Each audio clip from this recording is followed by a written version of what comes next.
भार और द्रव्यमान क्या है, और उसके साथ ही एक और टॉपिक्स है भार एवं द्रव्यमान में अंतर। इस दोनों टॉपिक्स पर हम बात करेंगे। पहला टॉपिक है भार क्या है। तो भार को इंग्लिश में हम वेट कहते हैं। भार को इंग्लिश में वेट कहते हैं। किसी वस्तु का भार उस वस्तु पर लगने वाले गुरुत्वाकर्षण बल का परिणाम होता है। मतलब किसी वस्तु का जो भार होगा उस वस्तु पर जो गुरुत्वाकर्षण बल लग रहा होगा उस गुरुत्वाकर्षण बल का परिणाम को ही भार कहते हैं।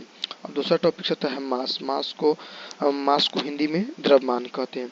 किसी वस्तु में उपस्थित पदार्थ की मात्रा को उसका द्रव्यमान कहते हैं। मतलब कोई वस्तु है और उसमें जितनी मात्रा उपस्थित होती है उस मात्रा को ही हम द्रव्यमान कहते हैं। अब आता है उसके बाद दोनों में अंतर, भार और द्रव्यमान में अंतर।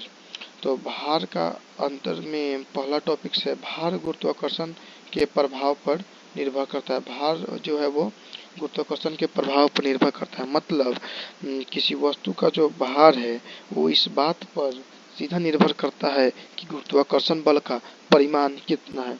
अगर गुरुत्वाकर्षण बल का परिमाण अगर उस पर कम लगेगा तो वस्तु का भार का मान कम हो जाएगा। लेकिन वहीं द्रव्यमान पदार्थ की एक संपत्ति होती है। मतलब द्रव्यमान जो है वो पदार्थ की एक संपत्ति है, उसका मान गुरुत्वाकर्षण बल के परिमाण पर निर्भर नहीं करता है। दूसरा नंबर टॉपिक है भार स्थान के हिसाब से भिन्न होता है। मतलब किसी वस्तु का भार अगर एक स्थान से दूसरे स्थान तक ले जा रहे हैं तो पहले स्थान पर जो भार का परिमाण था वो दूसरे स्थान पर बराबर नहीं होगा। वो गुरुत्वाकर्षण बल के बदल जाने के कारण उसका परिमाण बदल जाएगा। लेकिन यहाँ पर द्रव्यमान में बता रहा है कि ऑब्जेक्ट का द्रव्यमान हर जगह पर समान होता है। यहाँ पर जो आप देख रहे हैं ऑब्जेक्ट, इस ऑब्जेक्ट का मतलब होता है वस्तु। ऑब्जेक्ट का मतलब क्या होता है? वस्तु। मतलब किसी वस्तु का द्रव्यमान हर जगह पर समान होता है। समान होने का कारण है सबसे पहला कि यह गुरुत्वाकर्षण बल पर निर्भर नहीं करता, इसलिए इसका हर स्थान पर द्रव्यमान जो है वह समान होता है।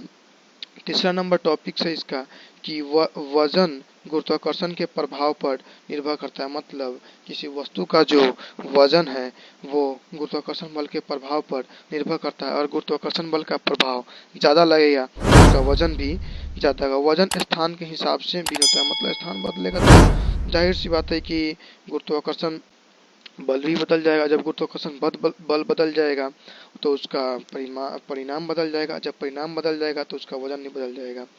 और एक द्रव्यमान में देखिए, द्रव्यमान शून्य नहीं हो सकता है। मतलब द्रव्यमान का जो मान होगा वो कभी शून्य नहीं होगा, कभी जो है वो शून्य नहीं हो सकता है।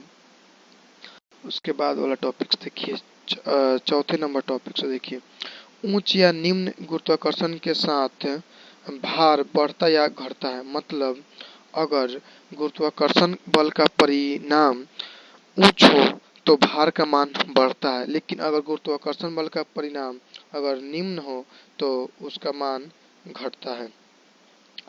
द्रव्यमान स्थान के अनुसार बदलता नहीं है। मतलब द्रव्यमान का मान स्थान के अनुसार नहीं बदलता है।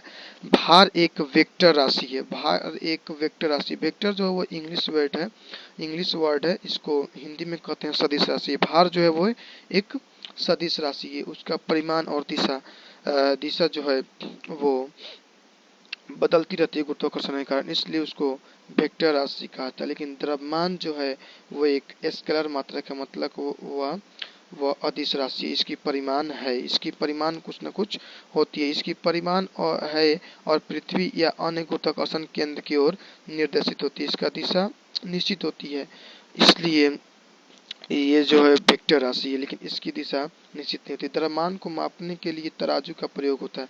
मतलब किसी वस्तु का जो द्रव्यमान है उसको मापने के लिए कोई न कोई मापदंड का यूज किया जाता है। भार को मापने के लिए कमानीदार तुला का प्रयोग करते हैं। मतलब इसके लिए एक इंस्ट्रूमेंट ही तैयार होता है जिससे हम कमानीदार तुला कहते हैं, उसका प्रयोग से ही भार को हम गणना कर सकते हैं। द्रव्यमान का ऐसा ही मात्रा किलोग्राम होता है। द्रव्यमान का जो एसआई मात्रक होता है वो किलोग्राम होता है, लेकिन भार का एसआई मात्रक न्यूटन होता है। भार गुरुत्व बल के अनुक्रमानुपाती होता है, लेकिन द्रव्यमान जड़त्व का अनुक्रमानुपाती होता है। यह एक फॉर्मूला है। आप समझ गए होंगे कि भार जो है वो गुरुत्व बल के अनुक्रमानुपाती होता है। यहाँ पर हाउट लिखा है, ये गलती से मिस्टेक हुआ है, लेकिन यहाँ पर होगा, लेकिन द्रव्यमान जो है वो जड़त्व के अनुक्रमानुपाती होता है। मुझे आशा है कि आप लोग दोनों में अंतर समझ गए होंगे। Thanks for watching. Please like, share and subscribe.